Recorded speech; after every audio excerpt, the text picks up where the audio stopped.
Welcome to Today's Homeowner with Danny Lipford. Expert advice on improving your home from remodeling contractor Danny Lipford and the home improvement pros from Today's Homeowner magazine.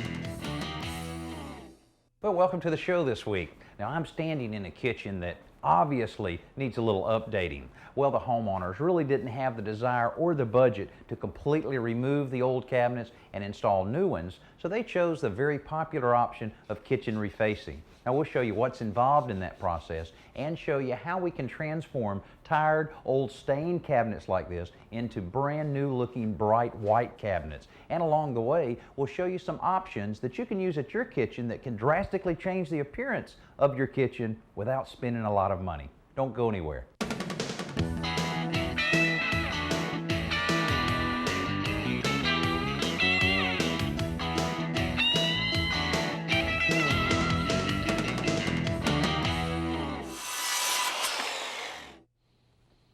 I can see making the decisions will be the hardest part. Welcome back to the show. I'm with Roger Pavins, who's a kitchen refacing specialist, and he's telling us a little bit about his whole job and how the process works. Roger, tell us how the whole thing gets started. Good afternoon, Danny. What we do is, obviously, when we come into a kitchen, we're a kitchen consultant.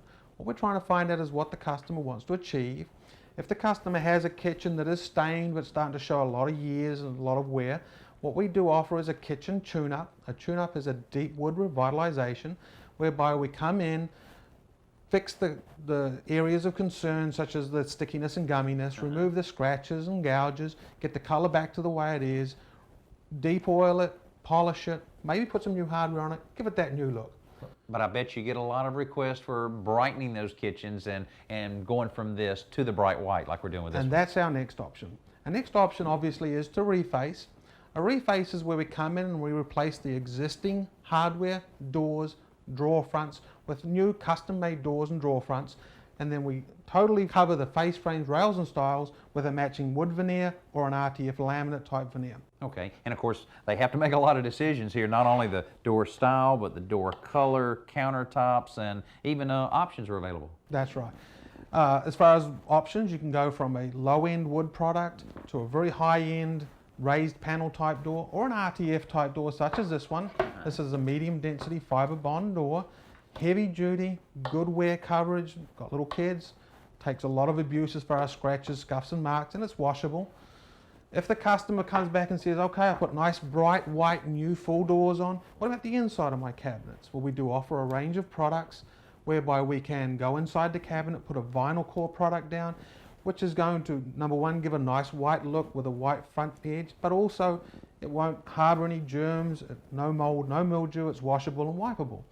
If the customer starts to look then at the areas of the kitchen of concern, we can put rollouts for that cabinet that you've never seen the back of. We all have one like that. Of course. And we have other options such as tip outs, inside drawer, trays, etc. So there's lots of different options. Okay, and I understand you're adding a pantry on this kitchen. Yes, Danny, we're going to put a new pantry here. We're going to match it with the new face frames and new drawer fronts. It's going to be a 96 high, full height pantry, double door, 24 inches wide so that we don't lose any of the existing space. That's always valuable space, having valuable a space to pantry have in there. But I see you're covering over door and a drawer here. Will you be able to relocate We're just that? going to relocate those to the front. New door will sit right on the front just to match everything else. Got to maximize all that space. Maximize the space. All right, what about the doors here? You've got kind of a strange situation here with the small doors there. Not a very usable situation. The doors are unique on this situation from the point of view, the customer does want it to look newer. And we explain to her two things. From a budgetary point of view, double doors are going to mean double amount of work and thus cost. 4 hinges versus 3 hinges, 2 doors versus 1 door. So we're going to go with a full height door, ceiling to floor, and that way you'll have a crisp, clean look, a little less expensive. Yeah, that makes sense. What about the old out-of-date valance panel here? Obviously we're going to remove that. We're going to replace that with a look exactly the same as the door. And we're going to put a false front up here that will look just identical to the door, just going the other way. Okay, at what point do you actually remove the countertops to replace that? We're going to do that last in this case. These countertops are pretty good, so we're going to make sure we've got drop cloths down and we're going to keep them in shape, but we're going to do that last. Okay, now I know you've already ordered all your doors, all your materials that you need, and you're actually ready to get started here. What's the first step? We're going to put some drop cloths down, we're going to clear off the cabinets, we're going to go and get our tools.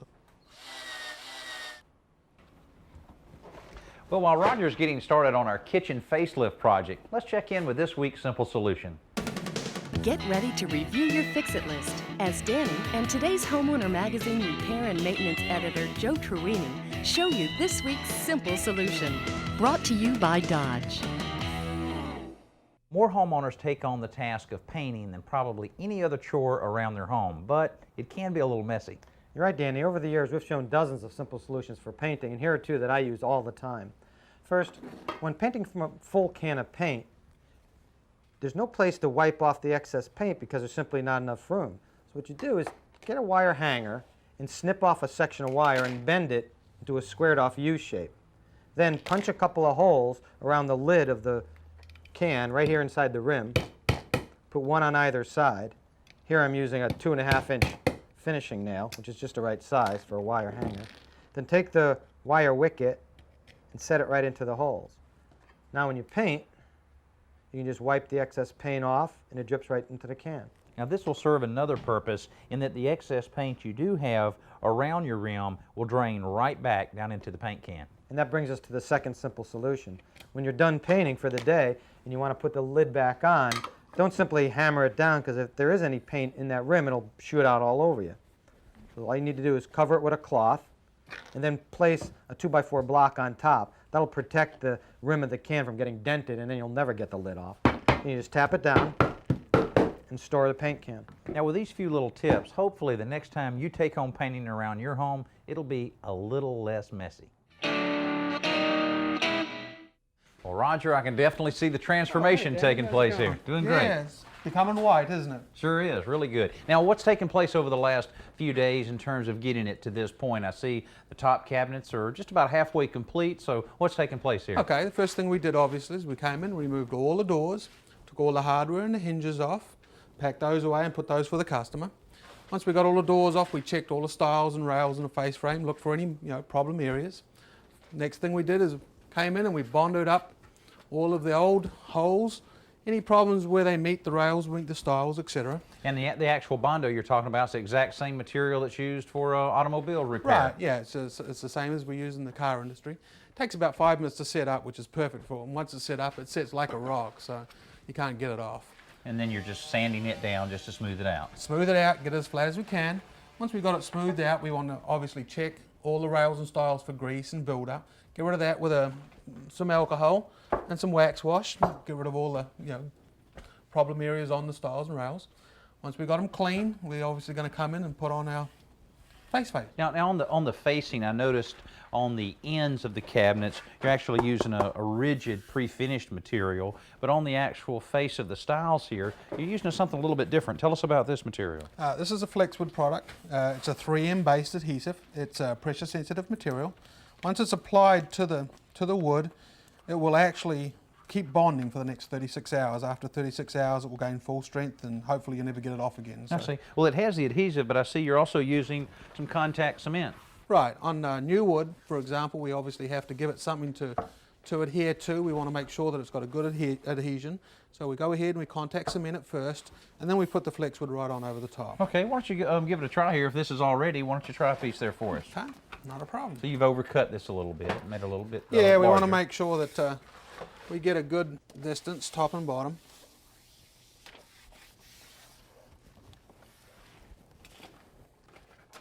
Yeah, I noticed a few of these different looking little tools here. What's all of that about? This is a refaces mat. It's perfect for getting a nice square edge on the new piece that we're applying. Oh, that does make it easy. And then we have a nice trimmer that will give us a flush edge with the base of the cabinet as well as the top of the cabinet. Well, that's great. I thought you might be breaking out your router to take care of that. No, we don't use the router anymore, thank goodness. Great. And so you just have to be a little careful with this until it really binds well with the wood. Right, yeah, we're going to go over it, and we're going to make sure that it's well and truly set up hard to the wood and doesn't move anywhere. Okay, and I guess the next step after you cover all of this is to come back with your doors. Now, the doors that you've installed over here, of course, hidden hinges. Now, do they already come milled like this, or are you having to do the mill work for the hidden hinges here on the job? Yeah, Danny, the hinges are already milled with the factory. You can order them with or without the hinges. Some customers obviously want us to swap a door around here or there. They decide they'd rather have it open left or right. So we can mill the hinge on the job, it's not a problem. Okay, now the homeowners here I know decided to leave the natural wood on the inside, but you actually have a system that you can encapsulate that whole entire area. Right, yeah, we could have come in and actually used the flex wood right over the edge. Same tool here, we just go in to the edge and cut along the line.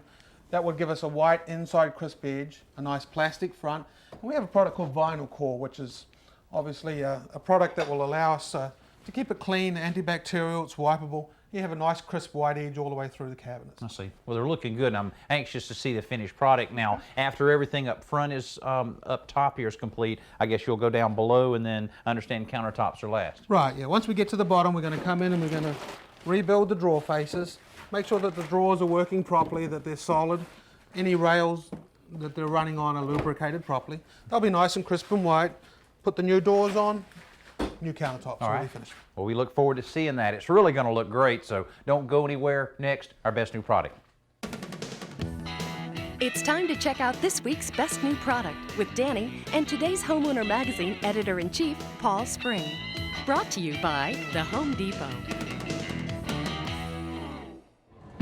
You know, homeowners are always looking for ways to maximize the space they have available in their kitchen, and cabinet manufacturers have been listening with corner cabinets like this. Boy, they have, Danny. This one is a best new product from Wellborn, and what Wellborn has delivered here is a very convenient corner cabinet, in part because of what they've done down here. Now, a lot of corners are used for appliance garages. A lot of people like appliance garages, but in a corner, it can be very deep to reach back there. Instead, what Wellborn has done is to give us a series of 3 drawers. And that's a great place to store all that little stuff that accumulates in a kitchen. Now, I've heard a lot of homeowners tell me that drawers like this, or a set of drawers, really add to their kitchen a lot. The other thing Wellborn has given us is a fairly typical box with that diagonal corner cabinet that gives you a tremendous amount of storage back there. Now, this is a great place to put stuff that you need around the kitchen, but maybe you don't use every day, and you put it at the back. Now, on installation, of course, the corner cabinet goes in first, and you attach it to the wall. Then the flanker cabinets screw right up to it. You just level them off on the top, and then, of course, you install the other one. Now, final touch that is something that homeowners don't always think of, but it's a great way to tie in all the cabinets in the kitchen, is to buy the matching molding from the cabinet company and to tie all these cabinets all the way around into the adjacent legs of the wall cabinet. It gives a beautiful finish touch to that kitchen.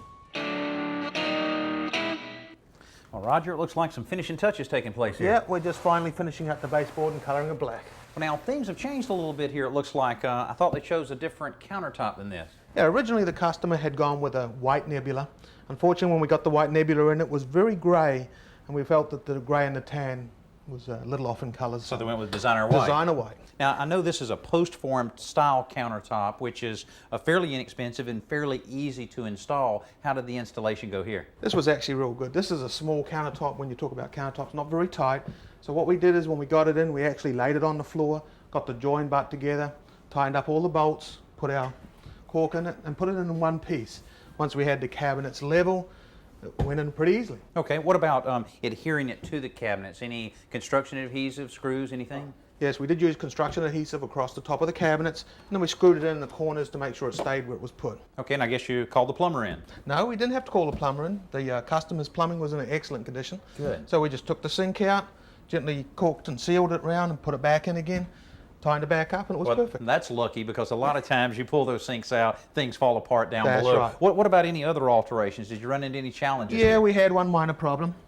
When we came and looked at the cabinetry, the customer had a large disposer and had somewhere put a dishwasher into it, and as such had removed all of the cabinetry, so this was completely loose, and thus we had to tighten it up, otherwise as you swung the door, obviously the whole cabinet would move. Oh, okay. Well, I can see where it would need some support to hold all that together. Now, I see the same dishwashers here, same stove, but a different microwave, or actually a new microwave. Right, new microwave. Originally we were going with a full height microwave, but the customer got a good deal on this hot point. And so we went in and we went and redid the top of the shelf to square cut to the round pipe, put in a new plug for it, and away it went. Great, great. Well, it looks real good, and I know one thing that you've added she's going to get a lot of use out of, and that's the pantry. Everybody can use the extra cabinet space here, but the thing I've noticed here, it's opening this direction. Wouldn't it be better to open here where she will be coming up to the pantry more often? Right. They ship the pantry in either left or right. In this case, it is swinging that way. But as you can tell, the holes are already drilled, so we just reverse the door, put it on the other way.